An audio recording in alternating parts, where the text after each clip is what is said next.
Friends, ಈ ವಿಡಿಯೋನಲ್ಲಿ ನೀವು ಟೊಮೊಟೊ ಪಪ್ಪನ್ನು ಕಲಿಬೋದು. ಇವಾಗ ನಾನು ಒಂದು ಕುಕ್ಕರ್ನಲ್ಲಿ ತೊಗರಿಬೇಳೆ ತಗೊಂಡು ತೊಳೆದು ಅದಕ್ಕೆ ಹಸಿಮೆಣಸಿನ್ಕಾಯಿ ಟೊಮೊಟೊನೂ ಸೇರಿಸಿ ಒಂದು 3 ವಿಸಿಲ್ ಮಾಡಿಸಿದ್ದೆ.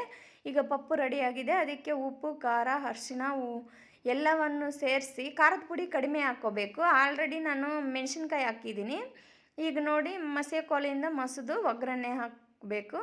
ಈಗ ಒಗ್ಗರಣೆಗೆ ಒಂದು ಬಾಣಲಿಯಲ್ಲಿ ಒಂದು ಸ್ವಲ್ಪ ಎಣ್ಣೆಯನ್ನು ಹಾಕಿ ಅದಕ್ಕೆ ಕರಿಬೇವು, ಸಾಸಿವೆ, ಜೀರಿಗೆ, ಉದ್ದಿನಬೇಳೆ, ಕಡಲೆಬೇಳೆ, ಈರುಳ್ಳಿ, ಒಣಮೆಣಸಿನ್ಕಾಯಿ ಎಲ್ಲವನ್ನು ಸೇರಿಸಿ ಮಿಕ್ಸ್ ಮಾಡಿ ಪಪ್ಪುಗೆ ಹಾಕಿ ಒಂದು 5 ನಿಮಿಷ ಬೇಯಿಸೋಕ್ಕೆ ಬಿಟ್ಟರೆ ಪಪ್ಪು ರೆಡಿಯಾಗಿರುತ್ತೆ. ಹಾಗೆ ಇದೇ ಟೈಮ್ನಲ್ಲಿ ನಾನು ಒಂದು ಸ್ವಲ್ಪ ಹುಣಸೆ ರಸವನ್ನು ಸೇರಿಸ್ತಿದ್ದೀನಿ.